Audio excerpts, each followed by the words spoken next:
Yo, what's going on, boys? This is Grim Reaper bringing you One Punch Man with the new. Hold on one second. Let me load the bit. With the redraw, the better version, the good one of 164.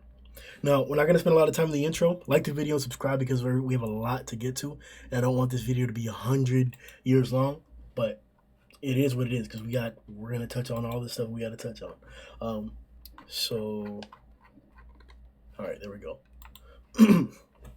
Okay, so one of the first things I want to talk about is how Garou wavered in regards, and in particular, whenever the civilians bowed to him. I've always had a problem with the dynamics or the explanation or the root of Garou's monster hunt, the desire that he's always wanted. Whether it's to show the best way to put it that actually gets to me is to show humanity the pain that I was shown by these individuals, by these so-called heroes, like how they made me feel. Okay, can somewhat relate to that. I can see that, but before it wasn't explained as well, in my opinion, or there were a lot of other factors that could have diluted the explanation or thrown wrenches into like the correlation between it. But here, it's as if if you show Garou as the hero or give him a chance to be Tachan, the kid who was like bullying him, the leader, to be him, to be in that position, that like all that hatred and the grudge that he had just disappeared. That's what a comment or a part of the dialogue cloud that we saw earlier or later on in the chapter. Whenever he was like, "Man," or whenever we actually saw that panel, in particular, but I don't know why I'm telling it like that. Like whenever we saw that panel, that was an indication. That's what seeing those civilians bow to him meant. That it's breaking that grudge that he has to show humanity the pain that he had before. Like, no, here's some gratitude for what you're doing. Here's some gratitude for yourself. Here's some acknowledgement and light. And it's kind of weird because the game that they were playing is heroes and villains, and Garou happened to always be the villain. Like, I guess he was trying to put the spotlight on the villains, and he did that successfully. His hero hunt achieved that point. But to show humanity the pain that he felt, and by having civilians show gratitude, it goes away. Okay, because that's this moment, him declaring that here, also correlates to the possession with God and the agreement with God, right? We've never seen anybody like just get rid of that power, right? We saw the one instance where Homeless was killed because of maybe the consequence of his dialogue or because he was about to be defeated. Whatever the case is, Psychos wasn't killed and the power wasn't removed from her whenever that happened to her. Whenever she was about to get killed, she didn't get a chance to talk or spew any information, but she tried to escape. She saw what was about to happen and she got out of there. So maybe this is an indication in regards to that Psycho still has God's power and that she's still capable, she's still strong, and that she wasn't near death. It was just Orochi's body who was near death. It's just kind of hard to believe he's a tank, but maybe that's in regard to that. Either way, I'm just pointing out that if something like this, somebody showing gratitude, was able to weaken or make Garou waver in his resolve that he's been on, the journey he's been on for a whole month now, apparently, the whole hero hunt. If he can waver for that desire to do that, of being able to achieve that goal on the scale of humanity, just by having some people bow to him in gratitude, then maybe we're gonna finally see somebody break through God's blessing or possession. And we'll talk about the difference between those two later on in the video. Maybe that could help him get through that because we're still fighting up against the promise that Saitama made to Tadio that, hey, I'll take care of him. I'm not gonna kill him. He'll be okay. That's what he told to Tadio. To Tadio. So to pretend that like that's not gonna be the case anymore, or that Saitama can ignore that, or that we don't have to address that by the end of this fight, we're not gonna do that. Somehow Garou has to get out of this. And the fact that he just made this deal, what does that really mean? The only way we see somebody get rid of or get out of the deal is by dying. Orochi and Homeless. And we don't know what happened to Psychos. It's very, very heavily alluded to that she's alive. So just on that point. I think in I forgot what page. Let me look at the page number. But I think we can actually see the dimensional distortion that the Fajin did or created. What Blast was actually talking about, I'm referring to. It's on page 14, where you actually see the shock waves of Garou's extreme Fajin going through the center of the Earth and to the other side. That's where they would come up. But then you also see a swirl right above them. And I thought that was just like the cloud impact, because we've seen that many times, like in the Goketsu punch. When Suyu threw Chose's bomb up, like we've seen clouds disperse in a circular motion. But that's not, it's not exactly that. It does look similar to it, but it's not exactly that. And I think that's the proof or the beginning of the formation of the cloud, or the proof of the dimensional distortion. And then that cloud formed in consequence of God trying to come down or come through. It's still a question as to whether God actually did come down. I think we'll talk about that in a little bit. I think that's one of the questions that we have to ask. But it's a question because why didn't Saitama see God's feet? Like, he was walking. There's an assumption that those clouds were also moving as well. Were they that close? Did they only see one? No, we saw a panel where they both, from multiple angles, where they were seeing two clouds and lightning amongst those two clouds. So why didn't they see God's feet walking? Was that just an illusion? Is he actually coming through? That also feeds into the question of possession versus blessing, which once again we'll talk about later on in the video. Let me see here.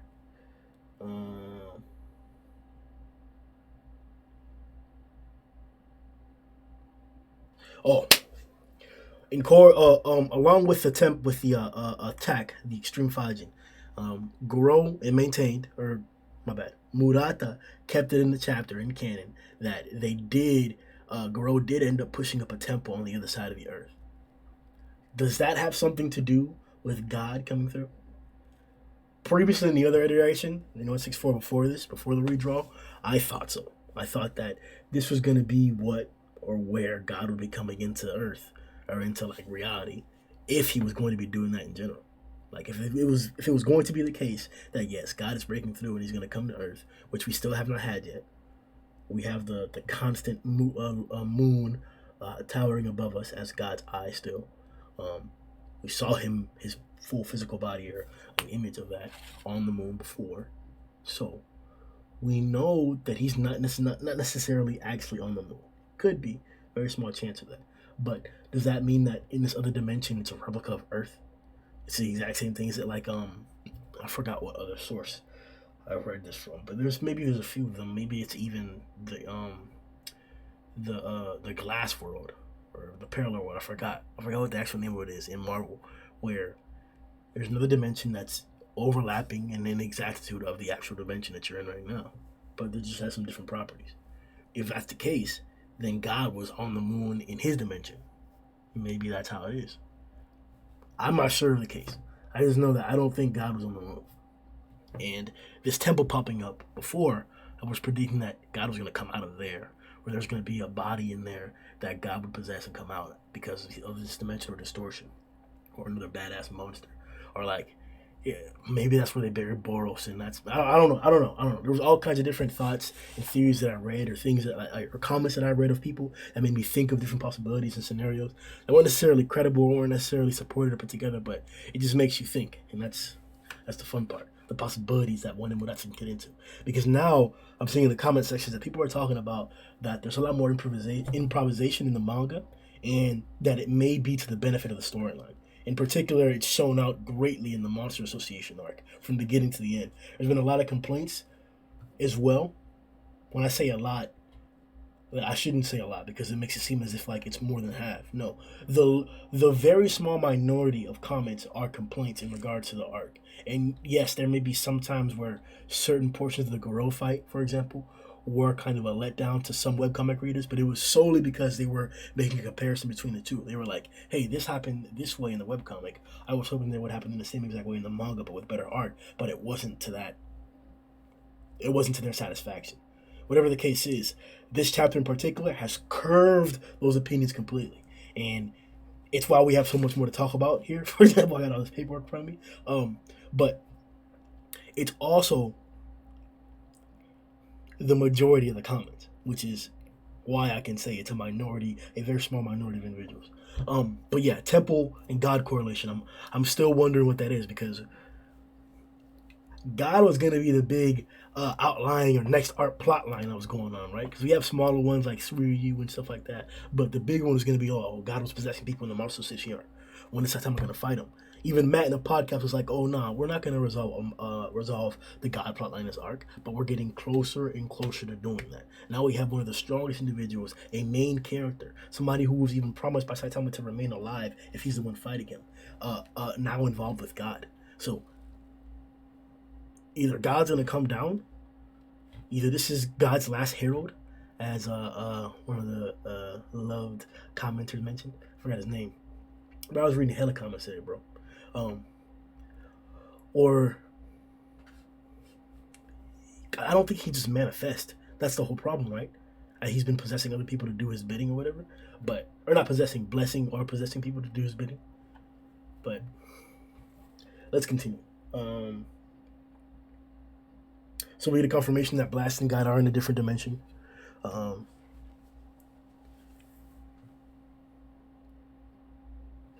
One of the things that's still confusing me, and the chapter tried to address it, but I'm not that convinced of it. Maybe it's a translation problem, because that's happened before, where specifics are lost in translation, or our guys don't do as good of a job.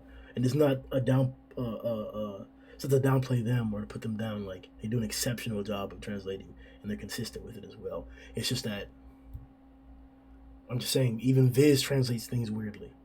So I don't know. But the Fist of God quotes that we've been getting for a while now. The last panel made it seem as if it said, I think, let me read it verbatim instead of just like saying what I think. Hold on a bit. Girl says, something that can counter the fist that has turned against God. So this is not God's fist. I guess that'd be the Fist of God. This different font that's here, it makes it seem as if this is a possession. Especially because he has the stars displayed all over him. That wasn't the case for any of the other people who got blessed or possessed by God. We did not see that case there. And now we have this different dialogue. And yes, we're going to point it out later when we talk about possession versus blessing. But then the water stream comes out, and that contradicts the whole idea of him being possessed. But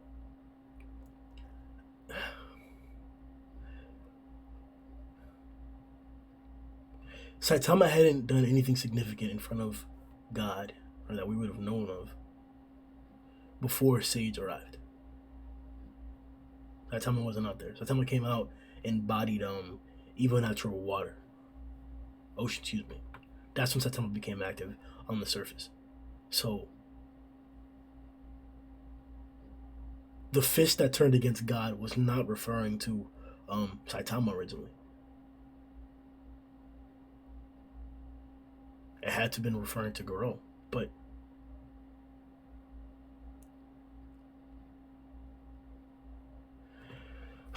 it's hard because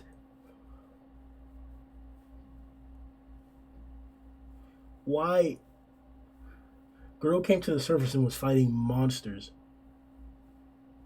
and heroes.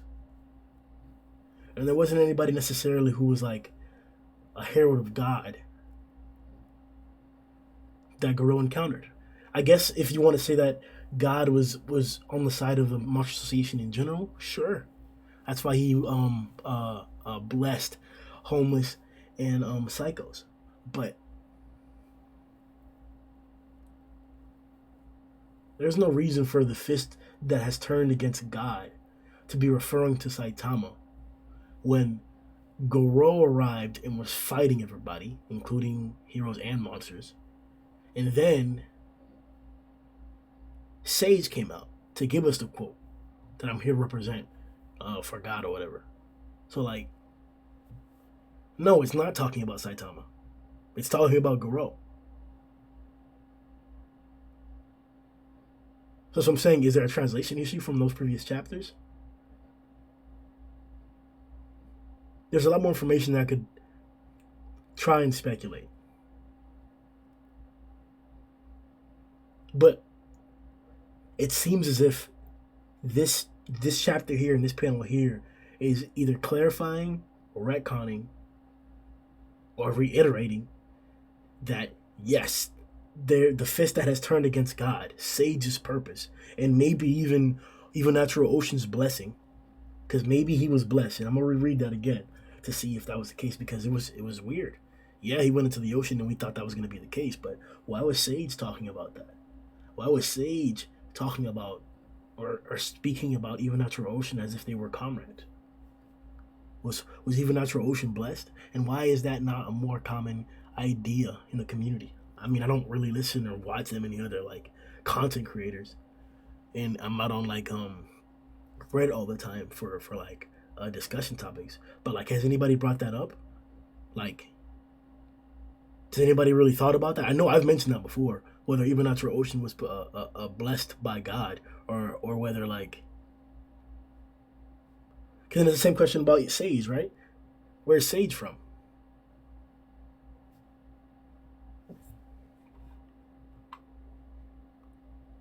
Um,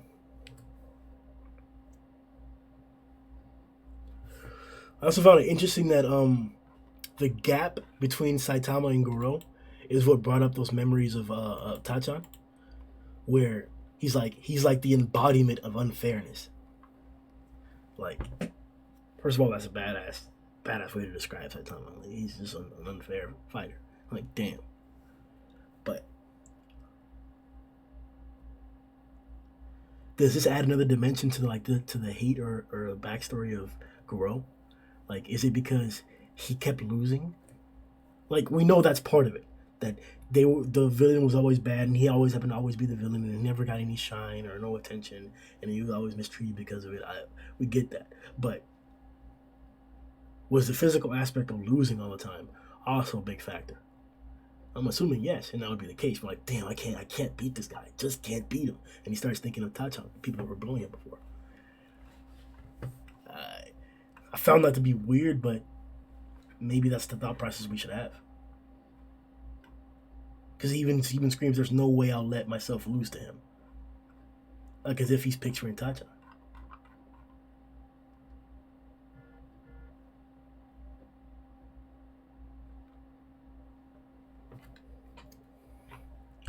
It's as if he based that whole hero hunt fight desire to show other people pain. And I guess, yeah, he based it on like his ability to win and beat them, to actually beat them, to actually show them real pain. Um,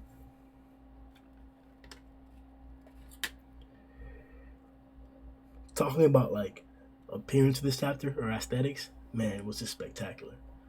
A lot of the panels that we got from God, like way back then when we had the chapter was flashy, Monaco and Saitama, and they were looking through the hole and they saw a God or whatever. We've gotten so many badass panels with God, or that one with like homeless and God in the field, beautifully drawn flowers. Like, the art around God has been spectacular, and I'm really excited to see whenever we get him in a full fight or in a full scenario head on, how great or how intricate, how detailed the art's gonna be for him. Is it all gonna be colored? Is a portion of it gonna be colored? It's not. It hasn't always been. Like the one where he's cradled up, that wasn't colored, or the one on the moon, that was also like just spectacular art. Like, you could actually like put some of these panels on the wall in these recent chapters, and this is the case for the majority of One Punch Man. There's so many spectacular displays of art, and I'm not just talking about characters. I'm talking about in particular like scenery, buildings, like just like events, catastrophic physical events. They're just crazy. Like the child fight, the first Orochi blast fight or whatever with Saitama, where they lifted like part of the city or whatever. Like, there's been so many panels. The Nova in the child fight, where you see the moon in the background and the Nova flying up past it too. Like, it's been crazy. And I mention this because the I Can Hear You panels, where we first see like the scenery and the clouds starting to form, and then the other panels of the actual clouds, like on page if you guys have the chapter open, page 31, page 33 in particular, And then page 34. There's a few more where they're really, really, really incredible, like page 36 as well.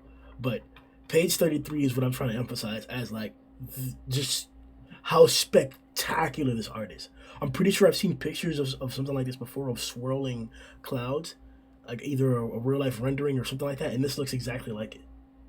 It's it's spectacular. Then you have the portion. I don't know if that's a crescent. It's not a crescent, but the half or sliced in half. I don't know what the name of that size moon is, but that shape moon. But the moon with the crater on it, bro, and it just looks exactly like God's eye. Like, man, this is a spectacular panel, and you can put this on the wall. Like, like, jeez, man. Also want to give a shout out to God for this entrance. The feet slamming down. Just seeing one foot, it's like, oh shit. Oh shit. I was like, something's coming, bro. Like, this is like an entrance. Like, this is how you disturb or draw attention for real, bro. Just your foot slamming down. Like, Beefcake didn't get the same treatment, bro. I think that was like one of the only other giants that we got besides like that huge dinosaur. Maybe 100 Eyes. Psychos counts, but not really. They didn't get the same treatment as this. Like, just a close up on his foot is spectacular. And I'm talking about page 34, and then we get it walking too. What it seems to be like his feet are walking, like, and then you see it in scale in contrast to the buildings and how they're still laying flat even though they're in the ocean. Like, man, man, yeah, that just was dynamic. Um,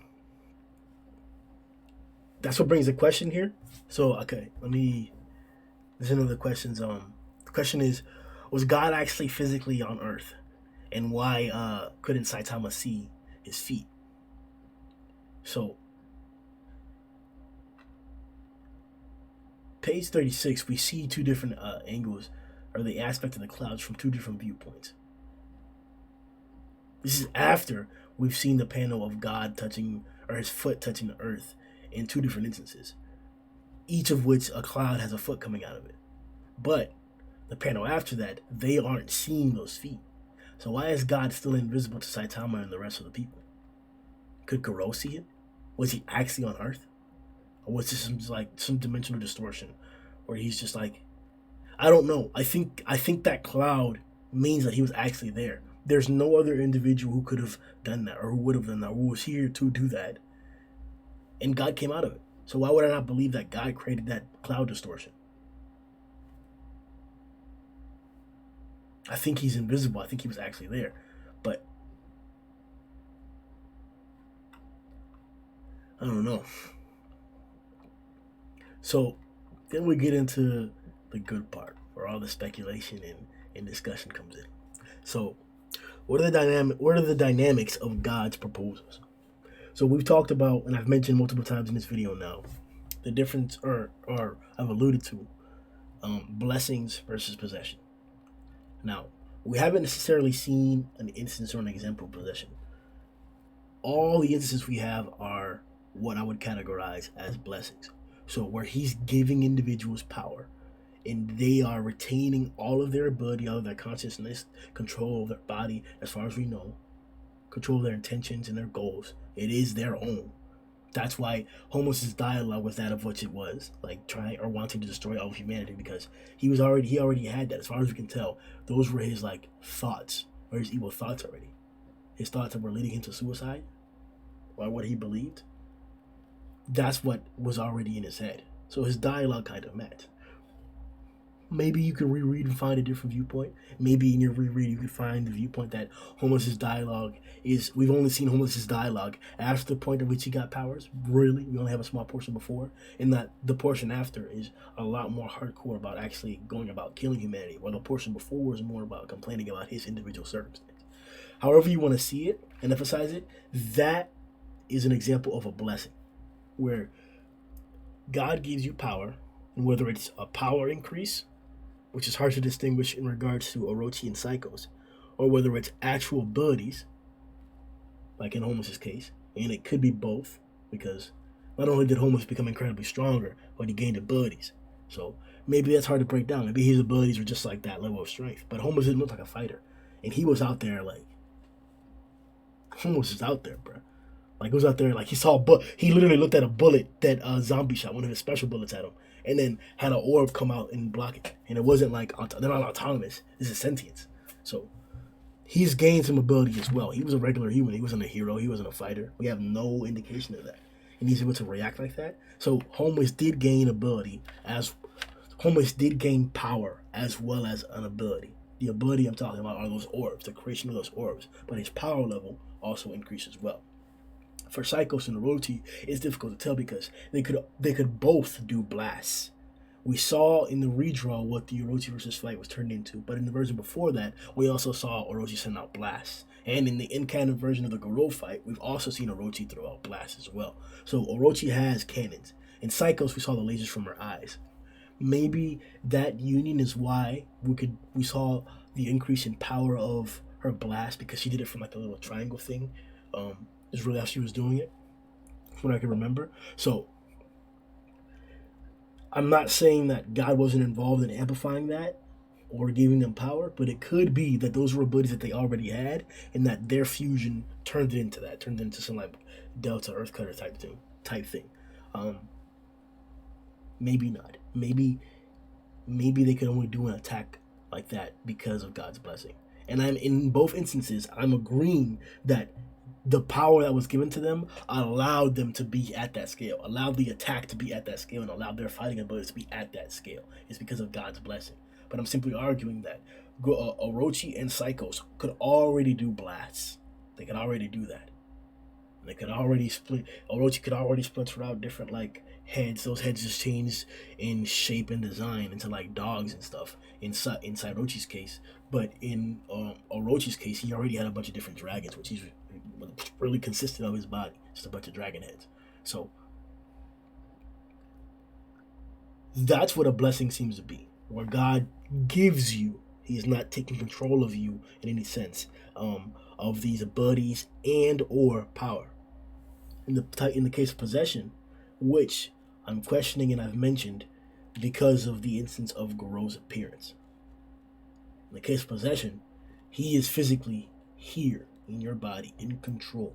Maybe it's just influencing your actions or your intentions. Maybe it's physically controlling you. But in the case of possession, God has control. Garou has this cosmic view or cosmic appearance in his face. The time I even rubbed his eyes when he first looked at it. We've only seen that with God. When Psychos looked at him, I believe. Or was it when Saitama looked through the hole? That's when we saw that with God. None of the other people who were given power by God got that. None of them. They had a different appearance. Maybe we could say Sairochi's appearance was influenced by God's power. Sure, maybe. But Homos' appearance wasn't changed. So why does Garou look like that? Well, this is not monstrification anymore. This is not that. He is not turning into a monster. That he got broken out of that. He did not eat a monster cell. Also, this kind of confirms that you can stop monstrification. So maybe the association killing monsters isn't a good thing. But so that's the difference between blessings and possession. Psychos and Orochi, Homeless Emperor, were blessed. They were given power. Garou may be possessed.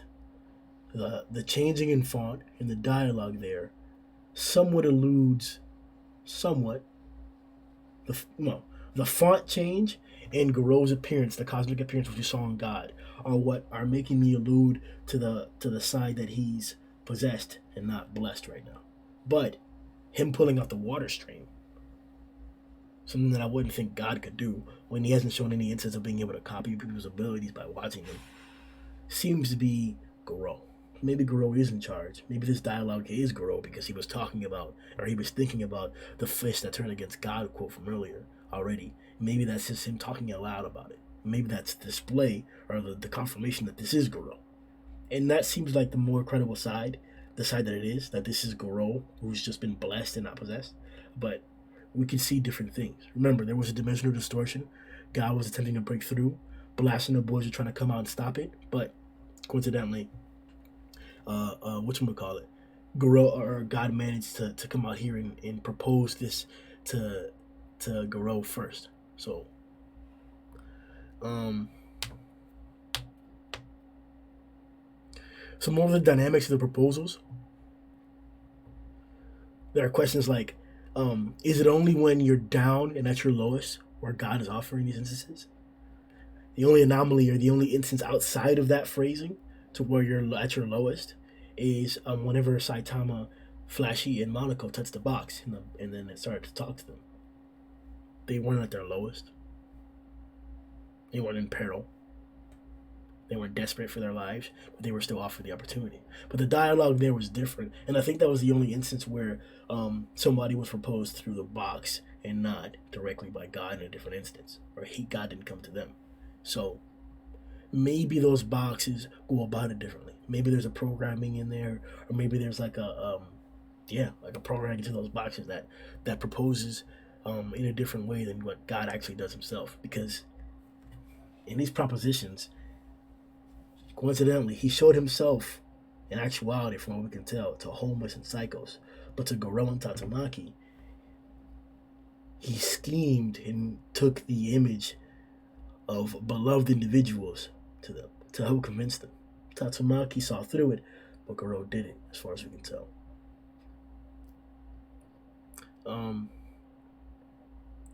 Does he only offer the strong?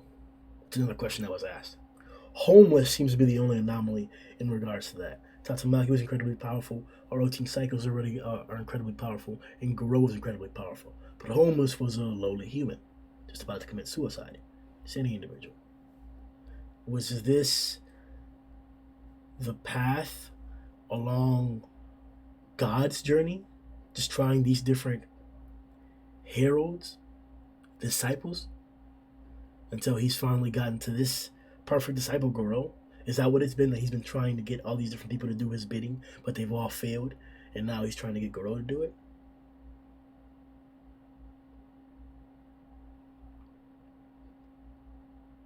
Or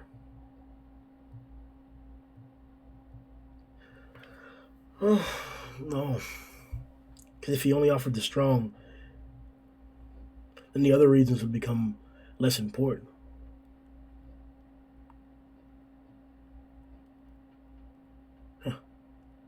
Another question asks, why did God reveal himself to homeless and psycho? Oh, we already talked about that. But present himself to Blast and Tatsumaki and Garou. Just instances of him choosing different methods of persuasion. That's what I think it is. In particular.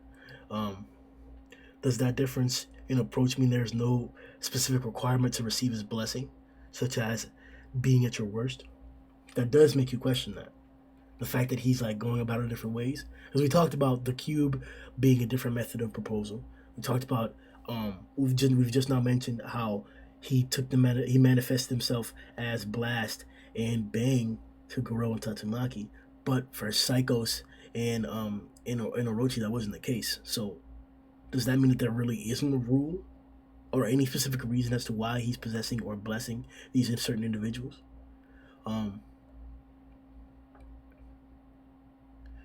The other big reason or question or reasoning or requirement for blessing or position that people were talking about, along with you being at your lowest, along with you being strong, and the last one being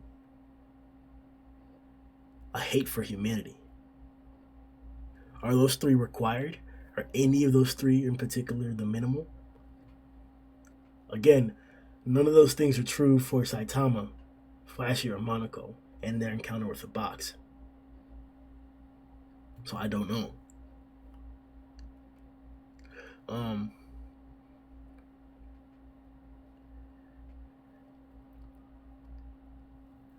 Psychos failed. But she's not dead. She's not dead.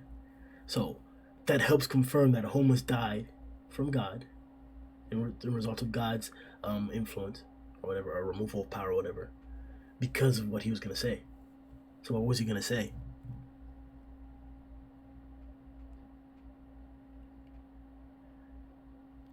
I think that's it. Somebody also asked, what power do I think Garou's gonna get from this ability? I hope he gets cannons. He needs cannons. He's back into a better humanoid, badass shape, form, design. So I like that. I really like that. So yeah, maybe we could get some cannons from him. I'm not sure though. I'm not sure. Even Boros didn't only had like chest cannons, whatever. He didn't have hand cannons or anything. So I don't know what it could be about. This should be just a great, powerful martial fight because he's coming out with the water stream. Not even like God Slayer fist. Does that mean that he's changed? Does that mean that he's like throwing away the God Slayer fist? Is awakened Garou not gonna be able to use the God Slayer fist because God's blessing him? Yo!